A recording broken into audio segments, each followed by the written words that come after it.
अमल ईमान आण सोलो कम पंहिंजे पाण ते अमल साले तारीफ़ माण्हू कंदे नथा कजंदा वॾो नेक माण्हू आहे सदका ख़ैरात पियो करे पर जॾहिं तव्हां हक़ चवंदो न पोइ गिला कंदे न थकबा अब हिन मस्जिद में न वञ इहो मौली साहिब कॾहिं सदर खे छिके कॾहिं वज़ीर आज़म खे कॾहिं आर्मी चीफ खे कॾहिं कंहिंखे ने पुठियां निमाज़ ई न पढ़ मस्जिद में सियासत शुरू कई अथई अलाए केतिरियूं ॻाल्हियूं कंदा इहो त वणंदी ॻाल्हि कान ॻाल्हि वणंदी कान हक़ चवंदे पोइ गिला कंदे न थकजंदा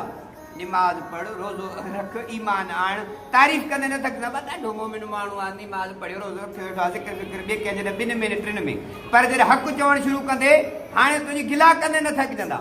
इहे भली साबिक़ कनि अलाह जे दफ़्तर में त चङाई लिखिजे मौत अलाह हुन जे माण्हू न ॿारे सघंदा हज़रत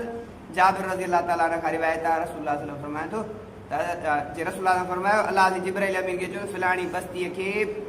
चकी पटे उछले छॾ हलाक करे चीज़ुनि में हिकिड़ो नेकोकार बानो आहे वॾो इबादत गुज़ार आहे अखि छिंभ जेतिरी बि नाफ़रमानी नथो करे अखि छिंभ माना मथे अखि करे हेठि कजे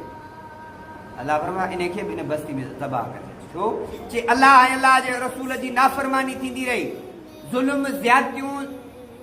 खून क़त्लो गारत थींदी रहियो इहो पंहिंजी इबादत में मसरूफ़ रहियो हुननि खे न चई न चवण जे करे अज़ाब में इहो बची वेंदो चवंदा आहिनि सुखनि सां गॾु सवाबु सड़ी वेंदो